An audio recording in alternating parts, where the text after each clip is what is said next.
प्यार हो गया, इजहार हो गया, दोनों तरफ से हाँ भी हो गई। पर अब बारी आई जाने की। वेदा और स्मिति जब रूम पर पहुंचते हैं तो जैसे रूम में एंटर होते हैं, आर्यन और प्रिया एक साथ बैठे हुए थे और खाना खा रहे थे। जैसे वो दोनों रूम में आए, ये देखकर हैरान रह गए।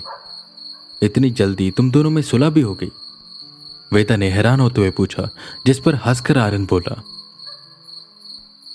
अरे सर, हम लड़े ही नहीं थे तो सुलह कैसी होगी? ये तो हमारे प्लान का हिस्सा था।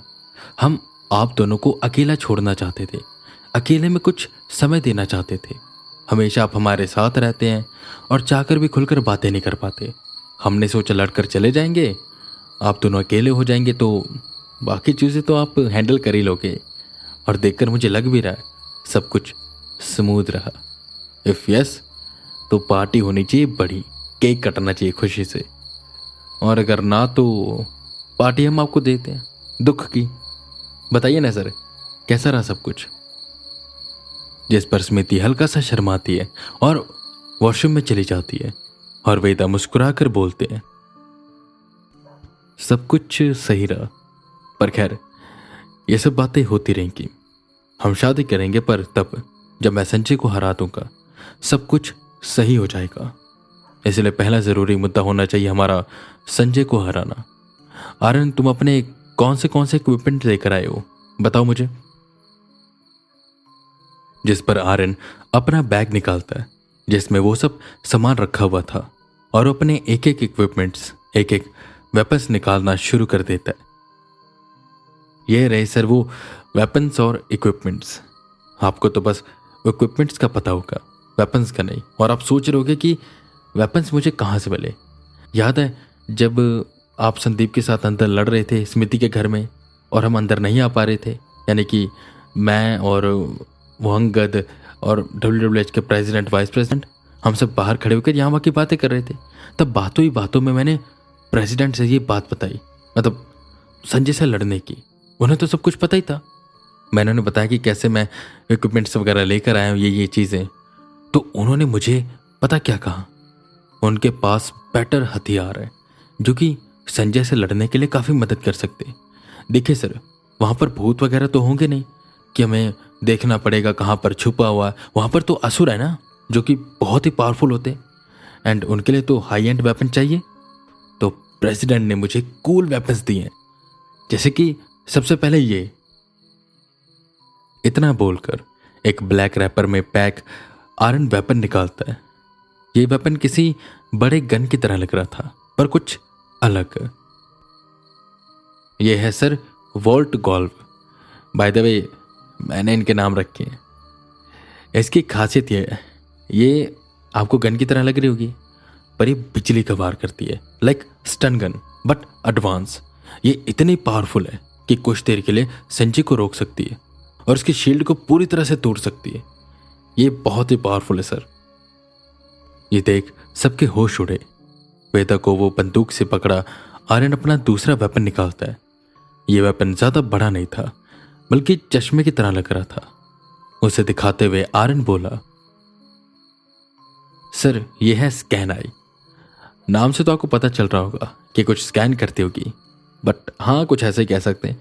अब नाम मैंने दिए तो कईयों के नाम बहुत अच्छे हैं, कईयों के ऐसे ही सिंपल से।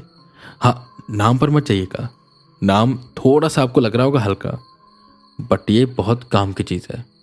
ये छुपी हुई नेगेटिव एनर्जीज को मुझे दिखा सकती है, लाइक EMF मीटर।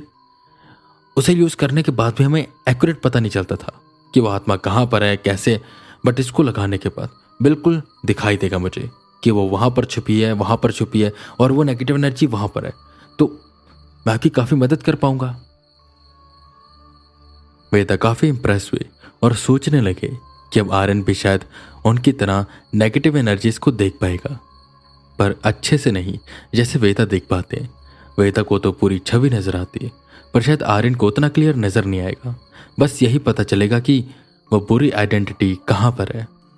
खैर, उस चश्मे को भी वेदा को पकड़ा। आर्यन अब एक बड़ा सा वेपन निकालता है जो कि बॉक्स जैसा दिख रहा था। सर ये है सेफ कोर शील्ड। ये आग से, वेव से, पानी से, हर तरह के अटैक से हमें बचा सकती है। और सर वैसे भी हम नहीं जानते संजय के पास कैसी ताकतें होंगी, पर जैसे भी हो ये उसे रोकने में सक्षम है। और थोड़ी सी भारी है पर मैं उठा लूंगा। और सर अब जो मैं निकालने जा रहा हूं ये वाइस प्रेसिडेंट ने खास भिजवाया हमारे लिए। यह है स्नेक वायर। देखने में आपको बिल्कुल तार की तरह लग रही होंगी, बट सर जब ये संजय को जकड़ेंगी ना तो संजय से तोड़ नहीं पाएगा, और जब बहुत तोड़ने की कोशिश करेगा ना तो इसे जोर का झटका देंगे जिससे वो सुन्न होकर गिर जाएगा। ये उसके मूवमेंट को कंट्रोल कर सकता है और बहुत ही सही चीज़ है ये हम लास्ट में यूज़ करेंगे। जैसे हमने उसे थका दिया है और अब हम इसे पकड़ना है तो हम इसे फेंकेंगे उसकी तरफ, जैसे उसको जकड़ लेगा और तब आप फाइनल स्लैश दे दीजिएगा। खैर अब last but not least, shadow बो। इसका सर मैंने नाम बहुत सोच समझ कर रखा है क्योंकि ये चीज़ भी खास है। ये आपको देखने में किसी आम तीर कमान की तरह लग रहा होगा, बट नहीं, ये जो इसके तीर है ना, इसके आगे देखिए, ये जो नुकीले से तीर है ये कठोर सतह को भी भेद कर उसके अंदर जा सकता है। और जो उसके पीछे आपको छोटा सा बॉक्स दिख रहा है, छोटा पैकेट बड़ा धमाका है। बॉक्स तो छोटा है पर धमाका बहुत ही बड़ा करता है। हम ये तीर चलाएंगे उस संजय पर। अगर वो असुर बन चुका होगा तो उसकी चमड़ी कठोर हो गई होगी, पर ये उसको भेद कर उसके अंदर जाएगी और देन ब्लास्ट, हम उसे अंदर से भी हार्म कर सकते हैं। और सर बाकी चीज़ें भी हैं हमारे पास, कुछ तलवार हैं, कुछ अंगूठी जैसी है, एक जो टेम्परेरी शील्ड बना देती है। बट ये 5 वेपन ऐसे हैं जो कि बेस्ट है सर, बेस्ट, और हम इनकी मदद से उन असुरों को हरा सकते हैं। स्मृति भी अब तक बाहर आ चुकी थी और ये सब देख रही थी।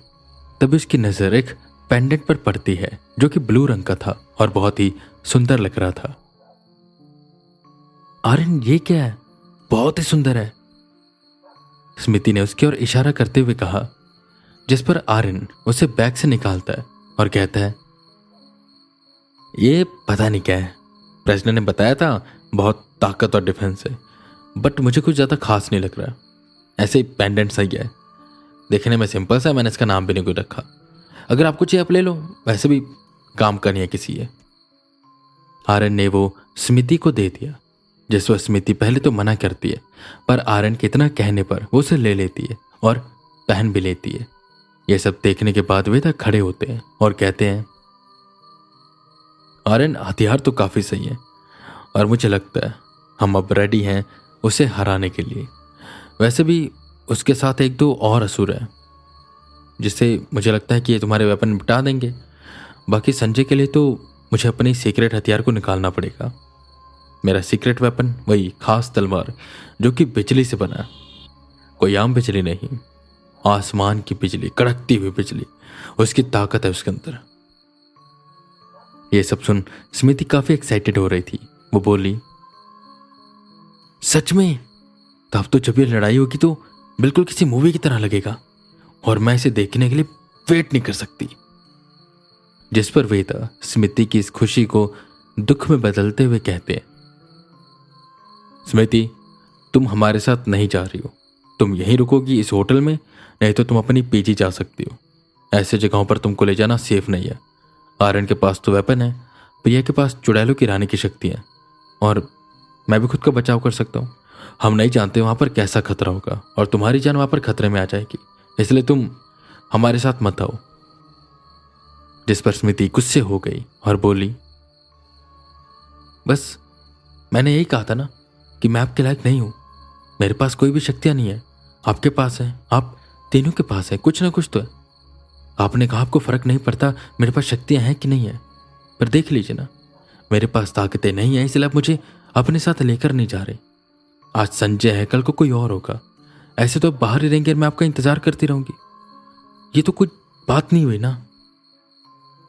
स्मृति को ये गुस्सा देख आर्यन बोला, सर आने दो ना, डिफेंस है हमारे पास बहुत अच्छा, और स्मृति को कुछ भी नहीं होगा, उसकी जिम्मेदारी मैं लेता हूं।